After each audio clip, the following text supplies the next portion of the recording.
ada agama yang diambil namanya dari tokoh orang.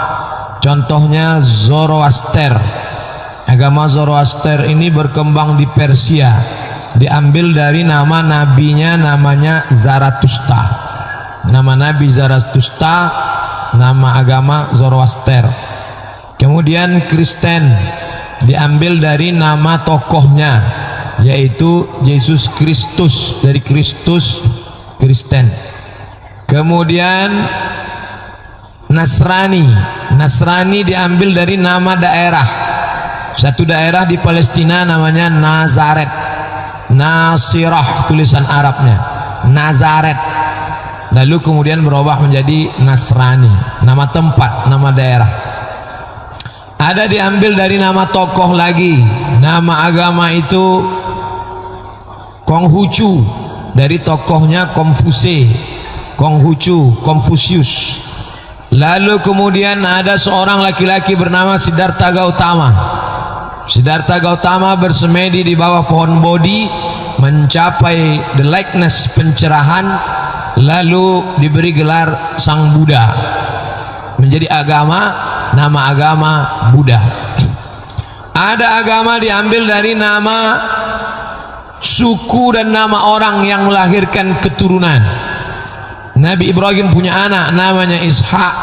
Ishak punya anak namanya Yakub. Yakub punya anak namanya Yusuf. Yusuf punya saudara namanya Yahuza. Cucu cicit Yahuza disebut dengan Yahudi, menjadi nama agama Yahudi. Nama orang sekaligus nama bangsa. Bangsanya Yahudi, agamanya Yahudi. Apa bedanya dengan Israel? Nabi Ibrahim punya anak namanya Ishak. Ishak punya anak namanya Yakub. Yakub punya nama dua, satu Yakub, satu Israel. Isra hamba, El Tuhan. Israel hamba Tuhan. Cucu cicit keturunan Israel disebut dengan Bani Israel. Agama sekaligus bangsa, sekaligus negara. Ini unik. Nama negara Israel, nama agama Israel, nama bangsa Israel. Sedangkan Islam tidak diambil dari nama tempat. Seandainya Islam diambil dari nama tempat, pastilah nama agama kita Madani, diambil dari kota Madinah. Islam tidak diambil dari nama orang. Seandainya Islam diambil dari nama orang, pastilah nama agama kita Muhammadinism.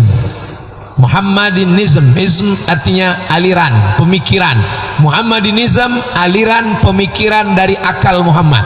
Tapi agama kita tidak diambil dari nama orang, tidak diambil dari nama tokoh, tidak diambil dari agama, nama bangsa, tapi diambil dari sifat, dan Allah yang memberikannya. Waraditu lakumul Islam. Apa arti Islam secara bahasa? Al-inqiyad wal khudu' wat ta'ah. Inqiyad, patuh. Khudu', merendahkan diri. Ta'ah, taat. Tunduk, patuh, merendahkan diri, taat. Itulah Islam secara bahasa. Indonesia tunduk dan patuh kepada Belanda ketika dijajah. Artinya kita tak melawan. Diambil hasil alam kita, ambillah. Tidak boleh meninggikan negara, ikut. Islam kalau masih mengikut hawa nafsu, belum Islam. Kalau masih mengikutkan selera, belum Islam. Al-khudu', al-inqiyad, wa ta'ah. Tunduk, patuh, istislam, berserah diri kepada Allah Subhanahu wa ta'ala. Maunya kita malam ini duduk santai di depan TV, karena sudah capek bekerja Senin, Selasa, Rabu, Kamis, Jumat, weekend, hari libur. Duduk santai, nonton TV, pakai celana pendek, berbuat sesuka hati. Itu mengikut hawa nafsu, tidak Islam. Kalau Islam, al-khudu', inqiyad, wa ta'ah, istislam, ikut aturan Allah. Kata Allah, kau pergi ke masjid, mandi, berwudu, tutup aurat, berzikir, ikut pengajian. malam ini kita sedang Islam, berserah diri hanya kepada kehendak Allah, bukan mengikut kehendak manusia. Adapun Islam menurut istilah adalah at-ta'abbud, menghambakan diri, ilallah, kepada Allah, bil ibadat, dengan ibadah-ibadah, kama syara'ahullah, sebagaimana disyariatkan Allah Subhanahu wa taala, ilal anbiya, kepada para nabi-nabi yang dulu. Islam bukan agama yang dibawa oleh Nabi Muhammad saja. Yang dibawa oleh Nabi Ibrahim Islam. Apa nama agama Nabi Ibrahim? Islam. Apakah iya Nabi Ibrahim itu Islam? Ya. Mana ayatnya? Makana Ibrahimu Yahudiyan wala Nasraniyan. Ibrahim tidak Yahudi, Ibrahim tidak Nasrani. Lalu apa agamanya? Walakin kana hanifan musliman. Dia muslim. Nama agamanya Islam. Orang yang beragama Islam itu disebut dengan muslim. Apa agama Nabi Sulaiman? Islam. Mana dalilnya? Karena Ratu Bilqis ketika mau datang ke Sulaiman, dia berkata, aslamtu ma'as Sulaiman, aku ikut masuk Islam bersama Sulaiman. Tapi Islamnya Sulaiman, Islamnya Musa, Islamnya Isa, Islamnya Ibrahim tak sama dengan Islamnya Muhammad SAW dalam syariat, dalam akidah sama. Ibrahim, Idris, Nuh, Hud, Saleh, Ilyas, Ilyasa, Zakaria, Musa, Yahya, Isa, Daud, Sulaiman, Zulkifli, Ayub, semua akidahnya sama, la ilaha illallah.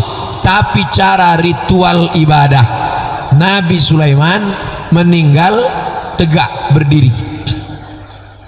Dari mana orang tahu Nabi Sulaiman tegak berdiri?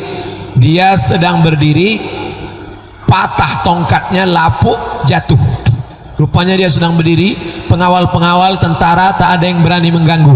Ternyata ibadah Nabi Sulaiman tegak saja berdiri. Ada nabi lain ibadahnya sujud saja. Sedangkan ibadah Nabi Muhammad SAW gabungan dari semua syariat yang sebelumnya. Dalam solat ada tegak, dalam solat ada ruku, dalam solat ada sujud, dalam solat ada duduk, dalam solat ada tasyahud, dalam solat ada i'tidal. Itulah mengapa agama Islam ini merupakan last edition, edisi revisi terhadap buku-buku sebelumnya. Cetakan 1, revisi, cetakan 2, revisi, cetakan 3. Jadi kalau sudah bicara tentang Islam, jangan benturkan Islam dengan Nabi Isa, jangan tabrakkan Islam dengan Nabi Musa. Karena Musa Islam, Isa Islam, Ibrahim Islam, dan Muhammad Islam. Islam akidah, la ilaha illallah. Islam syariah, sempurna cara ibadah, salat, zakat, puasa, haji pada zaman Muhammad sallallahu alaihi wasallam. Oleh sebab itu agama Islam itu namanya Masjid Islamic Center, Komplek Islamic Center Bangkinang, Kabupaten Kampar. Di dalam komplek ini ada masjid, ada kantor MUI, ada kantor Basnas, ada kantor-kantor, ada pasar, ada ruku. Begitu juga dengan Islam, nama kompleknya Islam. Tapi di dalam Islam ini ada 3 bagian. Yang pertama akidah, yang kedua syariah, yang ketiga akhlak. Siapapun ustadz yang mengajar di sini tak keluar dari 3: akidah, syariah, akhlak. Apa itu akidah? Wujud, qidam, baqa, mukhalafatul awadis, qiyamuhu bi nafsihi, wahdaniyah, qudrat, iradat, ilmun, ayat, sama, basar, kalam, takdir, hari kiamat, sorga, neraka, alam barzah, alam kubur, titian siratal mustaqim. Itu akidah, keyakinan kita. Syariah, hukum, halal, haram, makruh, mubah, sunat, sunat wakat, jual beli, gadai menggadai, hutang piutang, puasa, nikah. Ini namanya syariat. Yang ketiga akhlak, cerita tentang hati, hasad, dengki, busuk hati, riya, sum'ah, takabur. Setelah dibersihkan hati dari yang kotor, lalu diisi dengan ridha, tawakal, qanaah, zuhud. Nah, ini semua cerita tentang akhlak. Kebetulan ustadz-ustadz kita fokus dalam bidang ini.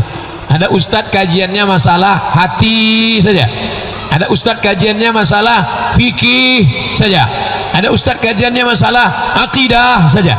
Itulah inti ajaran Islam. Nah, ini tentang masalah Islam menurut bahasa dan istilah. Nah, sekarang Nusantara. Nusa artinya pulau, Nusa dua, pulau. Antara artinya luar, luar.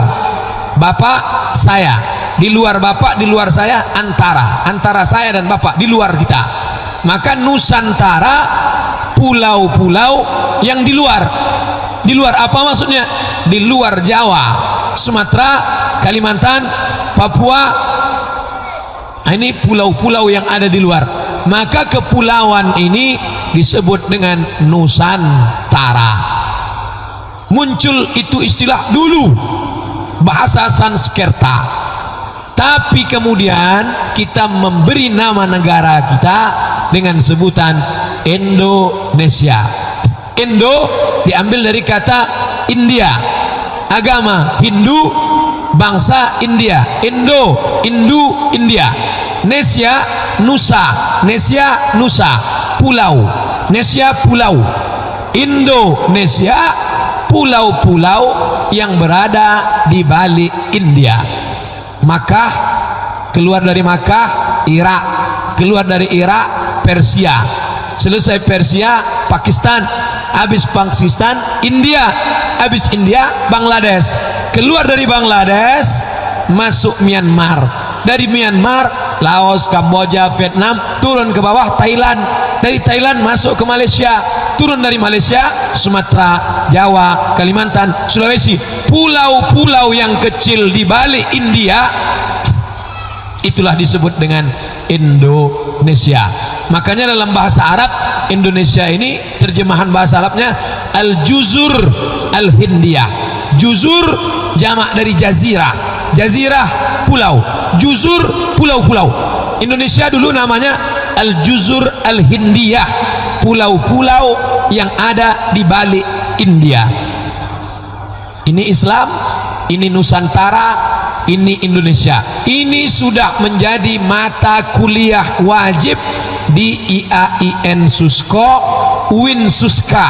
Nama mata kuliahnya SIAT, SIAT, Studi Islam Asia Tenggara. Cuman beda nama saja. Islam di Nusantara, Islam di Indonesia, Islam di Asia Tenggara. Karena kalau sudah disebut Nusantara, itu bukan cuma Indonesia, Indonesia, Thailand, Malaysia, Brunei Darussalam, Singapura. Karena nama-nama ini datang belakangan setelah penjajahan Barat.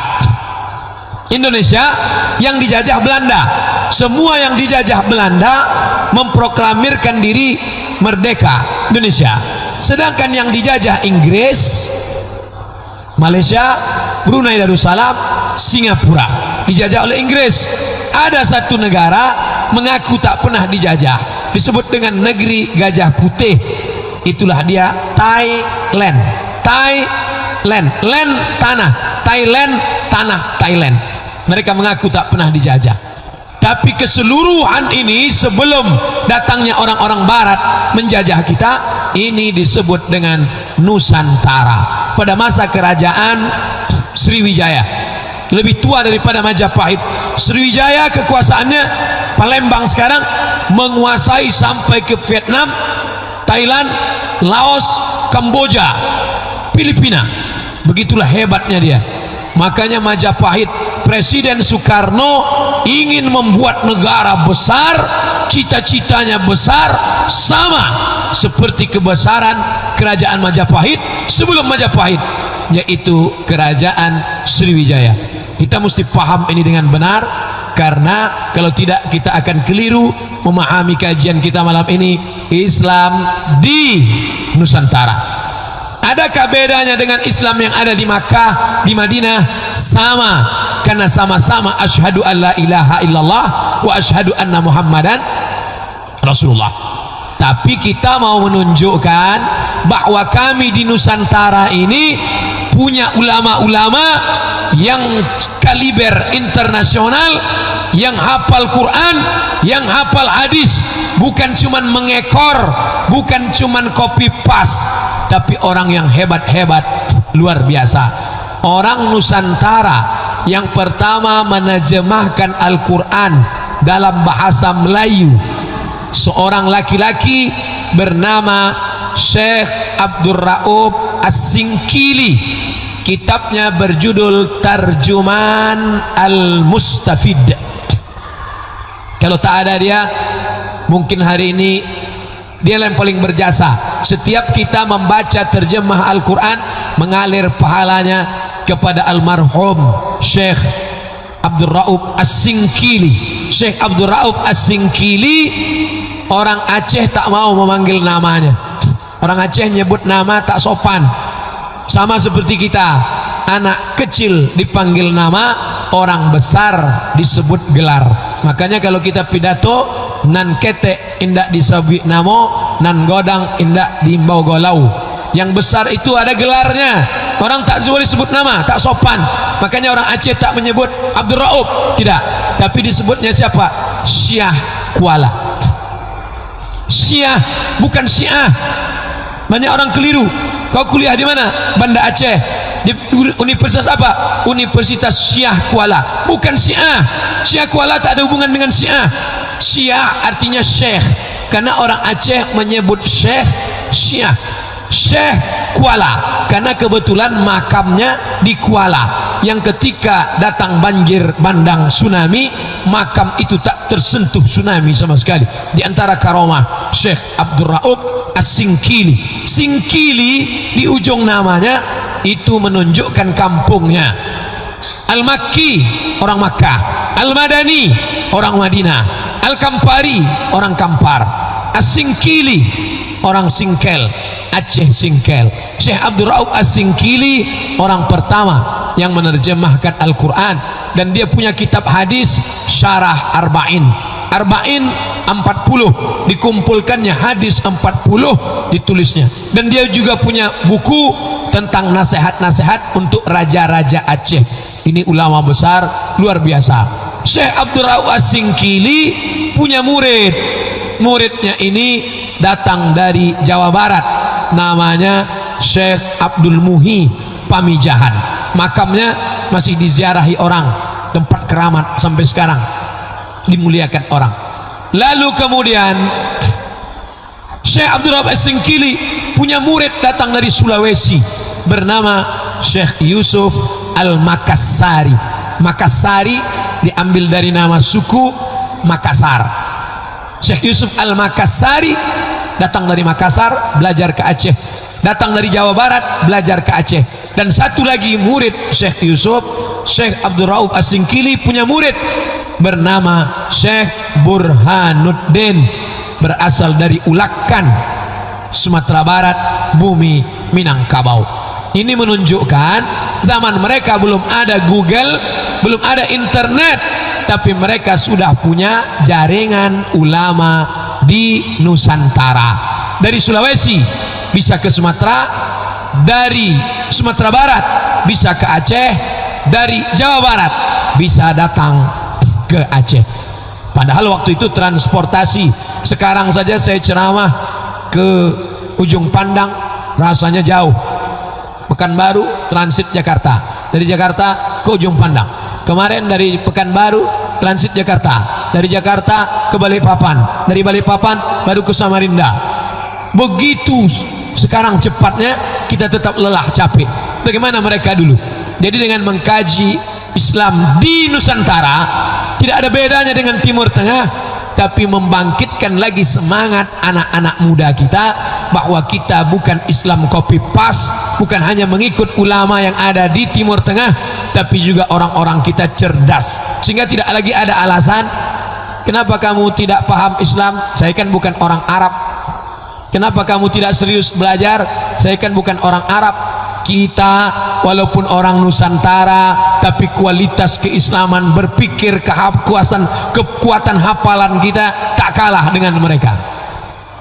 Ada seorang ulama menulis tafsir tebal, nama tafsirnya Marah Labid fi Kashfi Ma'anil Qur'anil Majid, bergelar Sayyid Ulama'il Hijaz, Sayyid pemimpin ulama, alim, satu alim, dua aliman, kalau banyak ulama, Sayyid ulama, pemimpin ulama Hijaz, Makkah, Madinah disebut dengan Hijaz.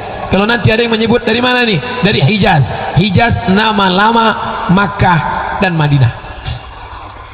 Pemimpin ulama Makkah dan Madinah. Siapa namanya? Syekh Muhammad Nawawi Al-Bantani. Al-Bantani di ujung namanya menunjukkan asal daerahnya, Banten, Nusantara. Lalu kemudian ada seorang ulama ahli hadis, Muhammad Nawawi Al-Bantani, ahli tafsir. Bagaimana dengan bidang hadis?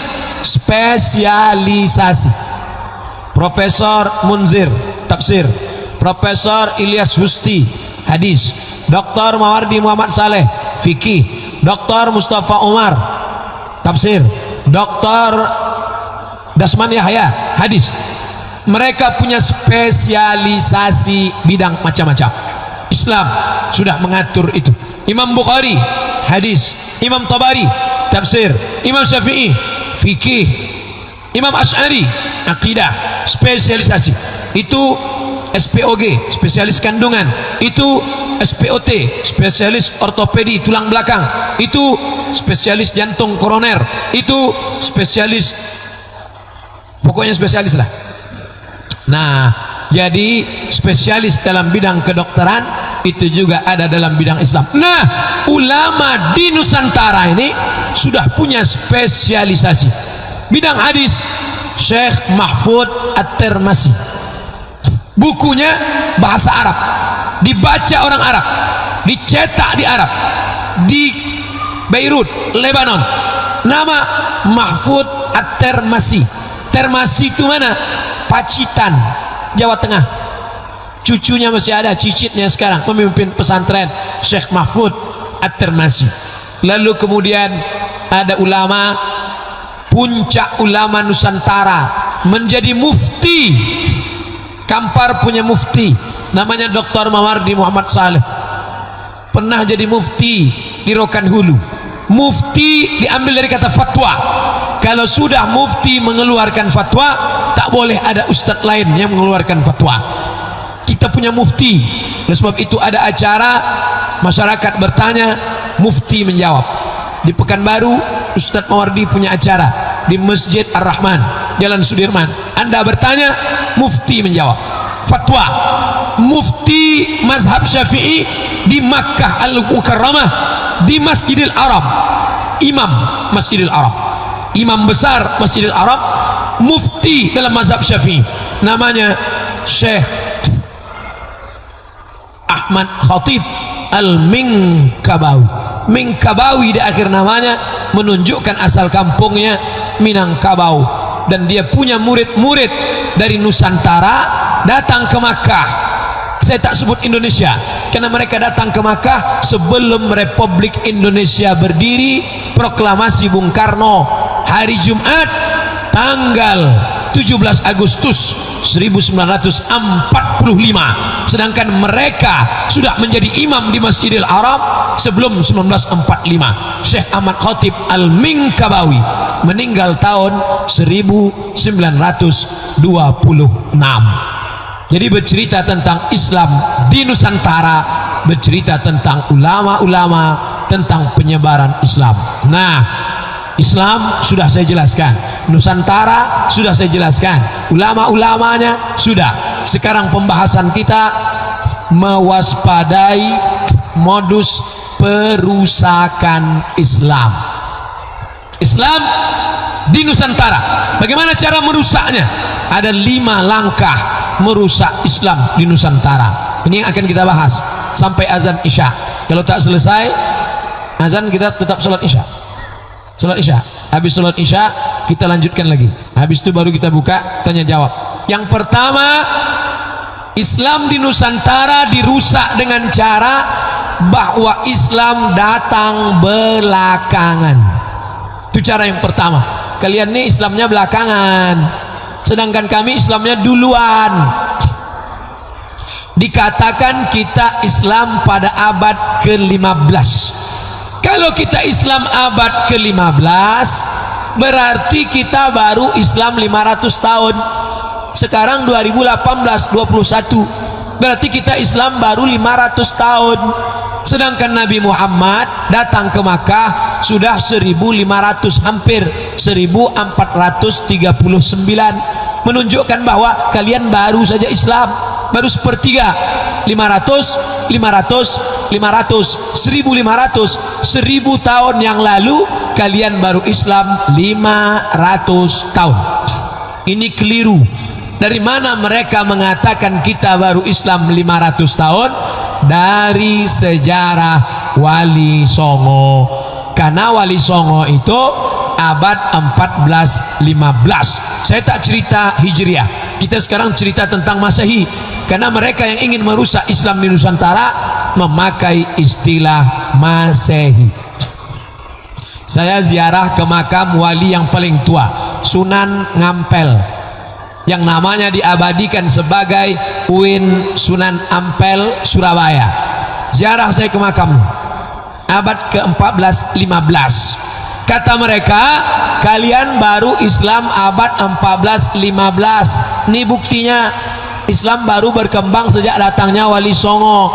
Maka ini terbantahkan, argumentasi ini terbantahkan dengan ditemukannya makam raja pertama Aceh bernama Malikul Saleh. Nama aslinya Meraselu. Meraselu. Setelah masuk Islam dirubah nama menjadi Malikul Saleh. Malik raja, Saleh raja yang soleh. Saya sampai ke makamnya di Aceh. Saya lihat makam ada di situ. Ternyata dia jauh lebih tua, abad 12-13. Yang ini 14-15. 14-15 mundur ke bawah, 12-13, 200 tahun sebelum Wali Songo. Aceh lebih tua. Artinya apa? Mulai kita diragukan. Kita ragukan teori mereka. Kalau kalian katakan kami baru Islam abad 15, kalian keliru. Bagaimana mungkin orang baru Islam abad 15 sudah ada rajanya abad ke-12? Lalu mereka pun mengatakan, oh kalau begitu kalian Islam baru 700 tahun. Kenapa? Abad 12-13, abad 21. Kalau gitu kalian baru Islam 200 tahun. Mungkinkah orang tiba-tiba datang ke bumi Nusantara, lalu kata orang Jawa ujuk-ujuk, tiba-tiba tak ada angin, tak ada hujan, langsung buat kerajaan? Mana mungkin. Itu menunjukkan Islam lebih awal dari abad ke-12. Tak mungkin orang tiba-tiba datang ke kampung orang langsung buat kerajaan. Menunjukkan Islam sudah ada sebelum abad ke-12 Raja Malikul Saleh. Terbantahkan teori Malikul Saleh dengan apa? Ditemukannya makam Syekh Burhanuddin Kampar Kiri. Setelah lipat kain masuk ke dalam Syekh Burhanuddin, tak sama dengan Syekh Burhanuddin yang ada di Ulakan, Jawa, Sumatera Barat, Minangkabau, Pariaman. Syekh Burhanuddin Ulakan abad 17-18. Sedangkan Syekh Burhanuddin yang di Kampar Kiri 1111. Itu tahun lahirnya. Lahir Syekh Burhanuddin, dia bukan orang Kampar Kiri, dia langsung dari Taif datang ke Kampar Kiri menyebarkan agama Islam 1111, sama dengan tahun meninggalnya Imam Abu Hamid Al-Ghazali, penulis kitab Ihya Ulumuddin. Apa artinya? Ketika Imam Al-Ghazali meninggal tahun 1111, Syekh Burhanuddin lahir membawa Islam ke kampar kiri. Itu pentingnya acara haul. Banyak orang membid'ahkan haul karena kata dia, ini apa nih menambah-nambah. Saya mengambil positif saja dari haul. Dengan haul itu kita tahu sejarah ulama, dengan haul kita tahu bagaimana kontribusinya. Haul tak boleh, haul bid'ah, tapi memperingati perjuangan para ulama, seminggu memperingati bagaimana Syekh Muhammad bin Abdul Wahab, sepekan Muhammad bin Abdul Wahab. Apa bedanya dengan haul? Beda casing saja. Haul Syekh Abdul Ghani, haul Syekh Aidarus, haul Syekh Fulan. Itu sebetulnya tak lain tak bukan mengenalkan ulama ini kepada anak-anak kita, supaya mereka mengerti, oh ternyata Islam kami lebih tua. Menjadi orang Riau bangga. Kenapa? Karena tahun 111 nenek moyang kita di kampar kiri sudah Islam. Ternyata teori kampar kiri terbantahkan. Wali Songo abad 14-15 ada yang lebih tua. Malikul Saleh abad 12-13 ada yang lebih tua. Teori tentang Syekh Burhanuddin 1111 ada yang lebih tua. Apa dia? Ditemukan batu nisan di pantai Barus, Tapanuli Tengah. Namanya Tapanuli tapi penduduknya tidak Batak, Melayu, pesisir, pakai bahasa Melayu. Ini Pulau Sumatera, ini pantai barat, ini pantai timur. Pantai barat yang langsung ke Aceh, yang langsung pantai barat, yang langsung ke India, langsung ke Makkah. Ternyata ditemukan batu nisan bertuliskan Fatimah. Artinya ada perempuan Arab Islam bernama Fatimah, sudah sampai tahun 200 Hijrah. Kalau Nabi Muhammad itu lahir 571 tambah 63 tahun, 200 tahun sesudah itu. Artinya apa? 571 tambah 63 tambah 200 tahun, berarti orang Arab sudah sampai ke pantai Barus, Pulau Sumatera pada abad ke-7 Masehi. 1111 mundur 10, mundur 9, mundur 8, abad ke-7 sudah sampai. Disepakatilah dalam sebuah seminar, dan yang mempresentasikan seminar itu salah satunya Buya Hamka. Disepakati hasil seminar di Medan, Sumatera Utara tahun 60-an, bahwa Islam sudah sampai ke pantai Barus, Sumatera, Tapanuli Tengah pada abad kedua Hijrah tahun 700 Masehi. Ternyata dibantah lagi, lebih awal lagi Islam datang. Siapa? Profesor Dr. Nakwib Al-Attas. Kata dia, Islam sudah sampai ke Sumatera, orang Arab sudah sampai ke Sumatera sebelum Nabi Muhammad sallallahu alaihi wasallam lahir. Dari mana? Karena orang Mesir datang berlayar dari Afrika Utara untuk mencari salah satu getah kayu. Getah kayu ini kalau diletakkan di lemari, maka tikus tak berani masuk, kecoa tak masuk. Getahnya yang disebut dengan kapur. Kapur itu karena berasal dari Barus, maka disebut dengan kapur Barus. Kapur Barus diambil orang Mesir, dibawanya ke kampung mereka karena mereka mau mengawetkan mayat. Kenapa mayat mumi raja-raja tak dimakan ulat? Karena mereka memakai kapur Barus. Jadi Bapak Ibu kalau mau jasadnya tak dimakan ulat, makanlah kapur Barus mengganti kapur sirih. Artinya apa?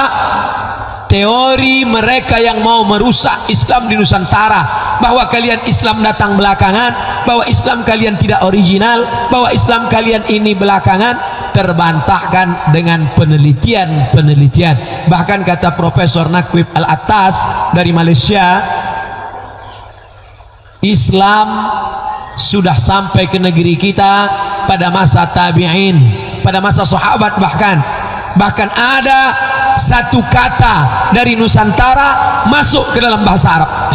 Selama ini yang kita tahu, kata dari bahasa Arab masuk ke Nusantara. Contoh DPR. DPR itu murni bahasa Arab, Dewan Perwakilan Rakyat. Dewan bahasa Arab, wakil bahasa Arab, rakyat bahasa Arab.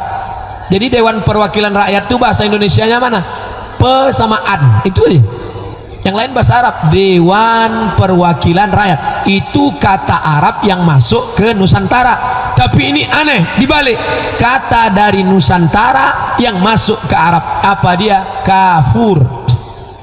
Kafur diambil dari kata kapur yang ada dari barus, bukan kata Abdul Somad. Kalau Abdul Somad yang nyampaikan, itu ngawur, itu kan Ustadz Subhat, tak jelas itu kajian.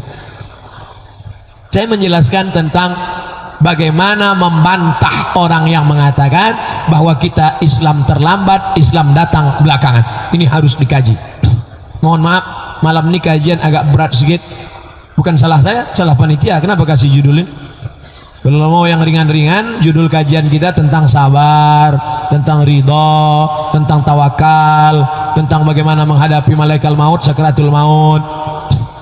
Dua, dikatakan bahwa Islam di Nusantara terpisah dari Arab. Maka ini terbantahkan sama sekali. Karena apa? Karena Islam di Nusantara punya ciri khas. Apa dia? Akidah tiga. Akidah, syariah, akhlak. Akidahnya Asy'ari, fikihnya Syafi'i, akhlaknya Junaid al-Baghdadi dan Abu Hamid al-Ghazali. Itu dirumuskan. Ormas-ormas merumuskan. NU, Nahdlatul Ulama, dirumuskan oleh Kiai Haji Bisri Sansuri, Kiai Haji Hasyim Asy'ari. Apa itu Nahdlatul Ulama? Apa itu Ahlussunnah wal Jamaah? Akidahnya Asy'ari, Asy'ari dari Timur Tengah, dari Arab. Fikihnya Syafi'i, Syafi'i pula dari Arab. Dan tasawufnya Junaid al-Baghdadi dan Abu Hamid al-Ghazali. Ghazali pun dari sana. Kitab fikihnya fikih Syafi'i, mazhab Syafi'i.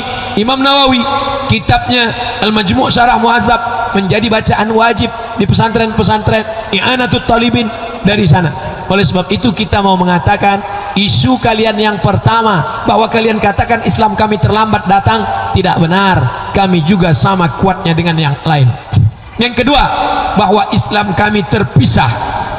Ini Islam di Nusantara, ini Islam di Arab. Tidak, dia punya connecting yang tak terbantahkan, tak putus sama sekali. Dia bermuara, ini hulu, ini hilir. Maka dia berasal dari tempat yang sama, tidak bisa dipisah-pisahkan. Kalau mau cerita ini, pergilah ke pondok-pondok pesantren, tengok bagaimana ADART ormas-ormas. Perti, kita bicara Perti karena yang besar tempat kita Perti. Bagaimana Perti?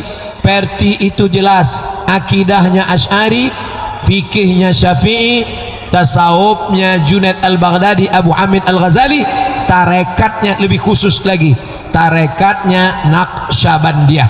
Jadi kalau ditanya mana yang lebih umum antara Perti dengan NU, lebih khusus Perti. Perti menyebutkan nama tarekat, menyebutkan nama mazhab, sedangkan NU tidak.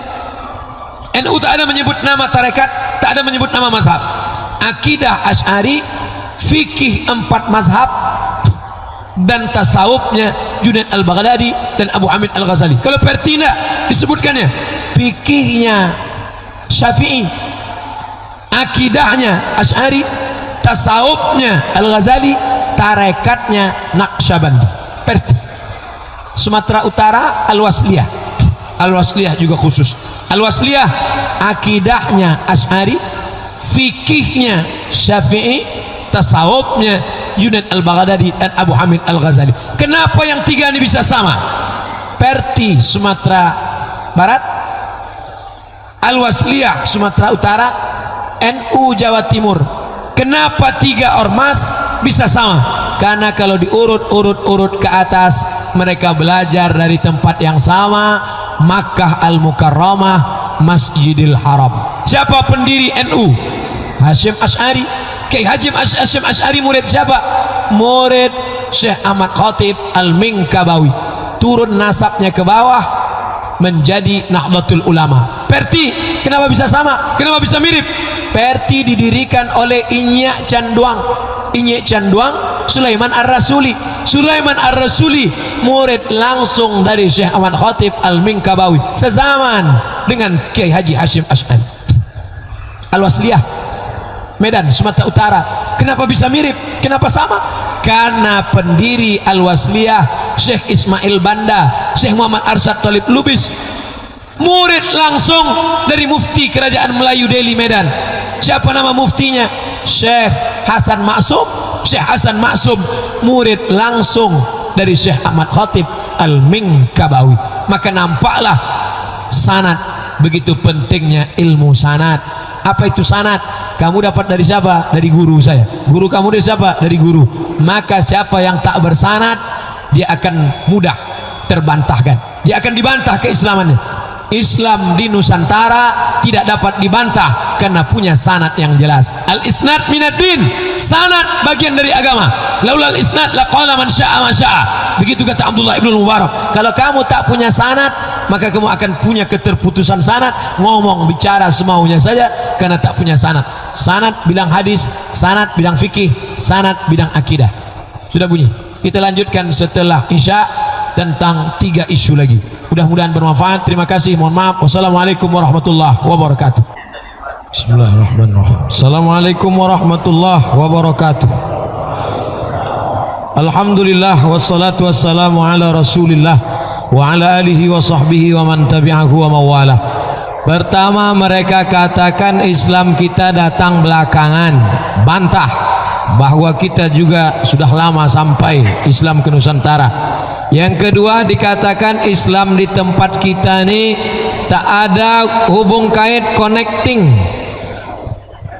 tak ada ketersambungan dengan yang ada di Timur Tengah, di Arab. Dibantahkan bahwa semua ormas-ormas, ulama-ulama ini punya sanad. Maka istilah sanad berguru, buku berijazah mesti terus dikembangkan. Yang ketiga, bagaimana cara merusak Islam di Nusantara ini? Dengan cara merusak akidah. Akidahnya dirusak. Dikatakan Tuhan itu 3. Dibantah Allah dalam Quran. Laqad kafaral ladzina qalu innallaha salisu salasah. Kafirlah orang yang mengatakan salisu salasah, 3 dalam 1, 1 dalam 3. Quran itu yang bicara. Maka semua yang merusak akidah, laqad kafaral ladzina qalu innallaha huwal masih ibnu maryam. Kafirlah orang yang mengatakan bahwa Allah itu adalah Al-Masih, anak Maryam. Mau diamandemen itu Quran, mau dihilangkan itu ayatnya, mau ditipek, mau digunting. Maka datang kelompok ini mengatakan begini, bantah dengan ayat-ayat Al-Quran, dibaca dalam solat-solat, dibaca dalam pengajian-pengajian. Datang lagi yang merusak. Ini pertama merusak akidah tentang masalah Allah. Datang lagi kelompok merusak tentang masalah takdir. Yang ini mengatakan takdir tak ada. Siapa dia? Neo Mu'tazilah. Ini mengatakan Tuhan 3 dalam 1, 1 dalam 3. Ini mengatakan Tuhan itu tak menetapkan takdir, orang berbuat sekehendaknya saja. Mu'tazilah. Yang satu lagi pula mengatakan bahwa kita berserah kepada takdir. Jabariyah. Bertolak belakang dengan Mu'tazilah. Yang satu mengatakan Qadariyah, tak ada takdir, Qadariyah. Mengkristal menjadi Mu'tazilah. Yang satu mengatakan kita berserah kepada takdir. Sampai-sampai dia berzina pun kena takdir. Kenapa kau berzina? Allah sudah mentakdirkan aku berzina. Kenapa kau mencuri? Sebetulnya aku tak mau mencuri, Allah mentakdirkan aku mencuri. Jabariyah. Ini Mu'tazilah, Qadariyah, Jabariyah. Datang pula lagi Syiah mengatakan bahwa rukun iman setelah Nabi meninggal harus digantikan Sayyidina Ali. Ali meninggal digantikan oleh Sayyidina Hasan. Hasan meninggal digantikan Sayyidina Husain. Husain meninggal digantikan oleh Sayyidina Zainal Abidin. Zainal Abidin meninggal digantikan oleh Imam Muhammad Al-Baqir. Bakir meninggal digantikan Ja'far Shadiq. Ja'far Shadiq meninggal digantikan oleh Musa Al-Kazim. Ada 12 imam. Siapa yang tak percaya kepada imam yang 12, maka kafirlah dia. Ini diserang. Kita seperti Islam di Nusantara, ayam panggang di atas meja makan. Datang Mu'tazilah, datang Qadariyah, datang aliran ini, datang aliran ini, datang Syiah, datang Ahmadiyah, mengatakan setelah Nabi ada lagi Nabi terakhir, dialah Mirza Ghulam Ahmad. Ini Islam di Nusantara menjadi perebutan-perebutan. Datang lagi satu kelompok mengatakan masing-masing mengklaim dia dengan surganya. Mu'tazilah mengatakan masuk surga, yang lain tidak. Qadariyah mengatakan masuk surga, yang lain tidak. Syiah mengatakan ya Ahlus Sunnah tak masuk surga. Datang lagi yang mengatakan semua masuk surga. Mu'tazilah, kalian tak usah ribut-ribut, masuk surga. Qadariyah, tak usah ribut-ribut, masuk surga. Syiah, tak usah ribut-ribut, masuk surga. Ini tak usah ribut, masuk surga. Siapa dia? Liberal. Liberal ini mazhab yang paling enak, semua masuk surga. Ini dirusak, ini Islam di Asia Tenggara dengan modus-modus yang bermacam ragam ini. Siapa yang mau menyelamatkan umat ini dari akidah-akidah yang rusak?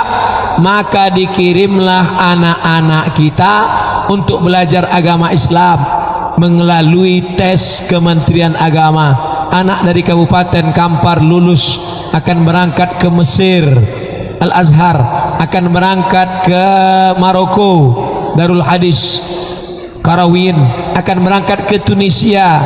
Yang jadi masalah, apa masalahnya? Mau berangkat nanti tinggal di asrama, beasiswa tak cukup, untuk tiket pesawat ujung-ujung kajiannya ya dana. Itulah tadi kotak-kotak disebar tadi supaya diisi dengan duit orang sebanyak ini, yang tak bisa banyak sikit, tak penuh ke bawah ke atas, supaya bisa terbantu anak-anak kita ini. Kenapa tak disebar kotak? Katanya kotak mau disebar, kotak tak disebar Pak Ustadz, karena orang Kabupaten Kampar bersedekah, tak lagi main kotak, langsung kirim rekening. Oh, itu hebatnya. Nah, akan disebar. Yang tak bawa duit kirim kartu ATM, kartu rekening. Kenapa? Inilah akan menyelamatkan Islam di Asia Tenggara di tengah perebutan masalah akidah. Mu'tazilah, Khawarij pula mengatakan siapa yang tak ikut ini halal darahnya. Khawarij menghalalkan darah Sayyidina Ali kafir, Muawiyah kafir, Amr bin As kafir. Sahabat Nabi mereka kafir kan? Ali kafir, Muawiyah kafir, Amr bin As kafir. Ini diutus 3 orang untuk membunuh mereka. Kebetulan sampai ajal Sayyidina Ali, mereka tikam waktu subuh, meninggal Ali. Jangan bayangkan yang menikam Sayyidina Ali itu pemabuk. Jangan bayangkan yang menikam Sayyidina Ali itu perampok. Yang menikam Sayyidina Ali orang yang secara ibadah ritualnya baik. Abdurrahman ibnu Muljam. Abdurrahman ibnu Muljam itu bukan orang tak sholat. Abdurrahman bin Muljam itu bukan orang tak baca Quran. Dipotong tangannya, lidahnya tetap berzikir. Potong tangannya, lidahnya tetap berzikir. Potong kakinya, lidahnya tetap berzikir. Ketika lidahnya mau dipotong, potong lidahnya, menangis dia. Kenapa waktu dipotong tanganmu kau tak menangis? Aku masih bisa berzikir. Dipotong kakimu, kenapa kau tak menangis? Aku masih bisa berzikir. Jangan potong lidahku, karena aku tak bisa berzikir menyebut Allah. Itu yang membunuh Sayyidina Ali. Khawarij itu bukan tak solat. Khawarij itu solat, berzikir. Lalu salahnya apa? Mengkafirkan sahabat Nabi. Nanti kalau nampak ada orang rajin solat, rajin puasa sunat, rajin baca Quran, tapi menengok sesama kita macam menengok kafir, ciri-ciri Khawarij. Syekh Ali Jum'ah menyebutnya apa? Khawarijul Asr. Khawarijul Asr. Khawarijul Asr itu artinya apa? Khawarij zaman now. Mu'tazilah, Qadariyah, Jabariyah, Ahmadiyah, Khawarij, neoliberal, liberal, ini akan merebut kepala anak-anak kita. Dengan apa? Dulu Khawarij zaman dulu, Mu'tazilah zaman dulu, pengajian. Zaman sekarang mereka tidak punya pengajian, tapi punya grup WhatsApp, punya grup dalam YouTube, punya grup dalam internet, menyebar, merusak kepala anak-anak kita.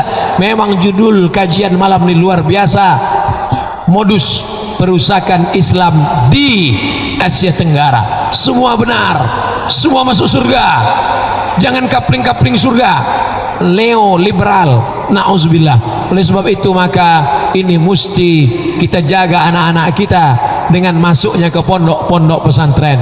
Isu pertama, Islam datang belakangan, sudah dibantah. Isu kedua, beda antara di Nusantara dengan di Arab, sudah terbantah. Isu ketiga, merusak dengan aliran-aliran perusak akidah. Yang keempat, apa dia?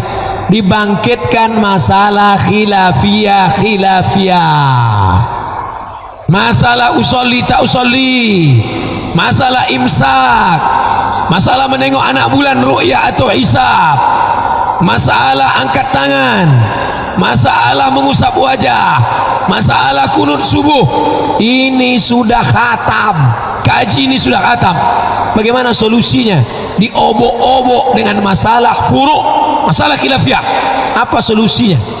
Kajian sudah merata-rata di internet, di TV, di radio, masing-masing menghujat. Tidak ada solusi selain daripada tajamkan mazhab Syafi'i, kuatkan mazhab Syafi'i. Kitab pertama, khatamkan takrib, khatamkan dulu matan takrib. Tamat takrib, naik Fathul Qarib. Khatam Fathul Qarib, naik I'anatul Talibin. Khatam I'anatul Talibin, masuk Mahalli. InsyaAllah setahun takrib, setahun Fathul Qarib, setahun I'anah, setahun Mahalli. Kuat mazhab Syafi'inya, silakan baca mazhab Hanafi, mazhab Maliki, mazhab Hambali. Macam mana tidak kacau, error, baling-baling di atas bukit. Fikih apa yang dibaca? Yang dibaca fikih Islam Sulaiman Rashid bahasa Indonesia. Itu buku yang selalu saya anjurkan. Fikih Islam Sulaiman Rashid selalu saya anjurkan untuk pemula yang tak tahu mana rukun, mana syarat, mana wajib, mana sunat. Pertanyaannya, Ustaz, kalau saya sholat nggak baca Allahu Akbar kabira, sah apa tak sah? Inilah yang paling rendah. Tak tahu dia mana rukun, mana syarat, mana wajib, mana sunat. Ini tradisi membaca kitab sudah hilang. Dulu pesantren Tawalib Padang Panjang, pesantren Mustafawiyah Purba Baru, pesantren Darun Nahdah, Islamic Center Buya Bakhtiar Daud, dibaca ini matan takrib, Fathul Qarib, I'anatul Talibin, Mahalli, masak di kepala santri-santri. Kenapa sekarang tidak ada? Karena guru-gurunya tidak lagi serius mengajarkan ini. Berjumpa saya sama guru-guru tua yang mengajar di pesantren-pesantren tua. Ustadz, kami ini tidak PNS. Pagi kami menakik gotah dulu, balik mandi baru mengajar I'anatul Talibin. Honorer. Kenapa Bapak tetap mengajar? Karena mengharapkan barokah tuan guru-guru dulu. Sekarang barokah itu tak ada. Makalah 16 tatap muka, potong mid semester, potong semester. Mau dapat apa? Saya bukan mencela SKS, sistem kredit semester, presentasi makalah. Alhamdulillah, UIN Suska. Bagaimana anak-anak bisa baca kitab? 6 SKS PBA bahasa Arab. Semester 1, semester 2, semester 3. Tanamkan bahasa Arab. Nanti semester berikutnya belajar dia di Ma'had Al-Jami'ah Dr. Masyhuri. Artinya dulu tidak di pesantren, tak paham fikih Syafi'i, masakkan balik di kampus. Malam apa kerja? Kosong. khatamkan kitab, khatamkan matan takrib, khatamkan fatul qarib, khatamkan i'atut talibin, khatamkan. Kelemahan kita bahasa Arab, maka dari awal balik apa dia? Nahul wadih, habis itu matan jurmiyah, habis itu kawakibud duriyah, habis itu naik kepada Imriti, habis itu barulah masuk kepada syarah Ibnu Aqil, kalamun lafzun mufidun kastaqim ismun wa fi'lun summa harfunil kalim. Ini sudah mati tradisi ini. Alhamdulillah, Kementerian Agama mengakui pondok pesantren yang tak ada pendidikan umum, hanya formal saja dalam program namanya PDF, pendidikan diniyah formal. Nanti kuliahnya di mana? Kuliahnya di Ma'had Ali. Selesai dia Ma'had Ali, maka insya Allah matang fikih syafi'inya, tak goncang dia datang serangan dari Hanafi, kuat dia datang istilah perbedaan mazhab. Ini sekarang orang pusing, baru tobat semalam langsung dibahaskan tentang kunut subuh bid'ah, wa kullu bid'atin dhalalah wa kullu dhalalatin finnar. Apa tak error, kacau. Menghina saudara dianggap sebagai ibadah, membid'ahkan yang tak bid'ah dianggap sebagai ukhuwah, ya kan, kacau jadinya. Maka kita pun kacau balau. Apa solusinya Pak Ustadz? Tidak ada jalan lain kecuali mengaji. Islamic Center Bangkinang Kampar sudah mengatasi masalah khilafiyah ini 5 tahun yang lalu. 5 tahun yang lalu saya sudah mengajar di majelis ini. Kitabnya kitab Imam At-Targhib wa Tarhib Al-Hafiz Al-Munziri. Saya diminta Dr. Mawardi dulu mengajar di sini seminggu sekali, At-Targhib wa Tarhib Al-Munziri. Lalu kemudian fikih dikaji Bidayatul Mujtahid wa Nihayatul Muqtasid, fikih perbandingan mazhab. Ustadz-ustadz sekabupaten Kampar, seprovinsi Riau silakan datang kaji dulu di kantor MUI semua. Masih ada lagi kajian terus sekarang. Alhamdulillah, untuk mengetahui kenapa ulama beda pendapat, kenapa sama-sama imam kok bisa beda mazhab, kenapa, titik perbedaan ilat hukumnya di mana. Kalau tidak, kita akan hancur, diserang dengan kristenisasi, diserang dengan syiah, diserang dengan liberal. Kita masih juga lagi membahas masalah gerak telunjuk, bismillah sir dan jahar, menyalahkan yang tak salah, membid'ahkan yang tak bid'ah. Tak sepakat ulama mengatakan itu bid'ah, maka tak boleh kita bid'ahkan. Ketika kita katakan hai pelaku bid'ah padahal tidak bid'ah, maka kita sudah memasukkan saudara kita sesama ahlus sunnah ke dalam neraka jahannam. 4, terakhir masalah yang kelima. Kalau nanti ada ustadz mengatakan ada 7, berarti ilmu dia lebih banyak. Kalau ada ustadz mengatakan cuma 3, berarti waktu dia lebih pendek. Ini ijtihad, saya ambil yang penting-pentingnya saja. Modus merusak Islam di Nusantara. Yang terakhir, yang kelima adalah akhlak anak-anak di Nusantara dirusak. Melalui apa? Internet, Twitter, BBM, WhatsApp, Instagram, TV, parabola. Kita tidak bisa mengharamkan TV, karena TV ada hiburan, ada tontonan, ada tuntunan. Saya tak bisa mengharamkan FB, karena kita juga mengasih pengumuman ceramah dari FB. Kita tak bisa mengharamkan grup WhatsApp, karena kita juga mengambil manfaat dari grup. Kita tak bisa mengharapkan YouTube, karena jamaah kenal ustadz dari YouTube. Dari mana anak-anak kecil ini kenal? Karena mereka nonton dari YouTube. Dari mana mereka tahu bapak ibunya menengok YouTube ditontonkannya ke anaknya? Oleh sebab itu, maka ini pisau bermata dua. Satu sisi bisa memotong ayam, memotong itik, memotong kambing, memotong sayur, tapi juga dia punya pisau tajam matanya di atas, memotong urat leher, memotong urat nadi. Anak-anak kita di Nusantara akan mati disebabkan penyebaran ateis melalui internet, grup-grup WhatsApp yang merusak. Maka mesti cerdas. Alhamdulillah HP-nya sudah cerdas, namanya smartphone. HP-nya cerdas. Yang punya HP wonga, tak punya kecerdasan untuk memilah dan memilih, tak punya kecerdasan untuk menengok mana web yang membawa kepada maslahat, web yang membawa kepada mudarat. Kita jaga malam ini dari 5 modus yang merusak Islam di Nusantara. Yang pertama, dikatakan Islam kau terakhir belakangan datang. Tidak, Islam kami juga awal datang. Dikatakan Islam engkau terputus dari Timur Tengah. Tidak, karena ulama-ulama kami punya sanad yang bersambung kepada ulama di Timur Tengah. Dikatakan akidah kau rusak, datang Jabariyah, datang Mu'tazilah, datang Qadariyah, datang Syiah, datang Ahmadiyah, datang liberal. Kuatkan lagi akidah Asy'ariyah. Fikih diangkat khilafiyah, bid'ah tak bid'ah dibantahkan. Kuatkan lagi fikih Syafi'i, daftarkan anak-anak ke pondok pesantren, masukkan ke fakultas syariah, kuatkan akidahnya. Buka talaki baca kitab.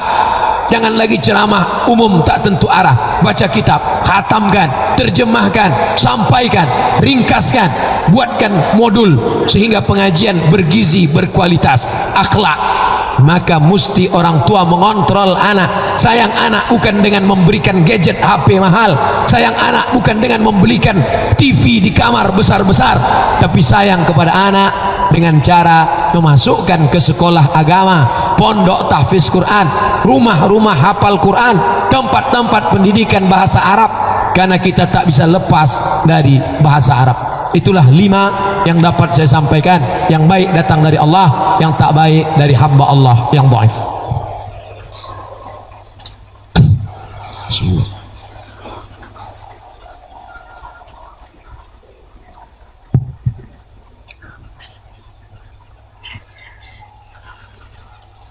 Saya berangkat ke Mesir tahun 1998. $1 20.000. 98 $1 20.000. Membuat proposal lah saya ke BAS, Badan Amil Zakat Provinsi Riau. Aku Abdul Somad mau ke Mesir, minta tolong bantuan. Alhamdulillah datang balasan. Silakan besok datang ke kantor Badan Amil Zakat Provinsi Riau, akan ada bantuan untuk berangkat ke Mesir. Saya pun datang, dibuka amplop Rp200.000. Sekarang diangkat saya jadi duta nasional Badan Amil Zakat Republik Indonesia. Alhamdulillah. Di mana-mana kalau saya ceramah di Pemda, ini adalah anak yang dulu kami kirim. Tapi lo yang ngirim awak. Kenapa saya sampaikan malam nih? Jangan sampai nasib saya 20 tahun yang lalu, 2008, sekarang 2018. 1998 saya berangkat, sekarang 2018, pas 20 tahun. Malam nih anak kemanakan kita akan berangkat ke Mesir, akan berangkat ke Tunisia, akan berangkat ke Sudan. Mana yang punya duit masukkanlah, jangan 200.000 lagi, masukkan 2 juta, 5 juta, 10 juta masukkan. Mereka akan balik 20 tahun akan datang. Hari ini mereka menyebar nih, 20 tahun akan datang mereka akan datang duduk berceramah di sini. Video mereka akan viral, banyak minta foto sama mereka.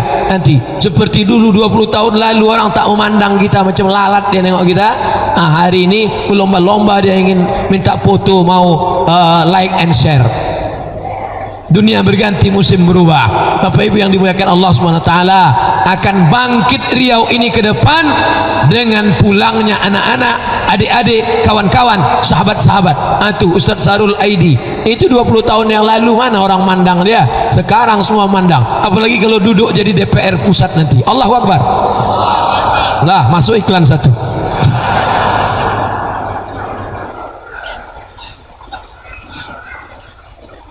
Ustaz Sarul Aidi angkatan 96, saya angkatan 98. Beliau berangkat ke Mesir 22 tahun yang lalu, saya berangkat 20 tahun yang lalu. Hari ini balik ke Riau, membangun Riau dengan tausiah. Saya fokus dari masjid ke masjid, ceramah masjid-masjid.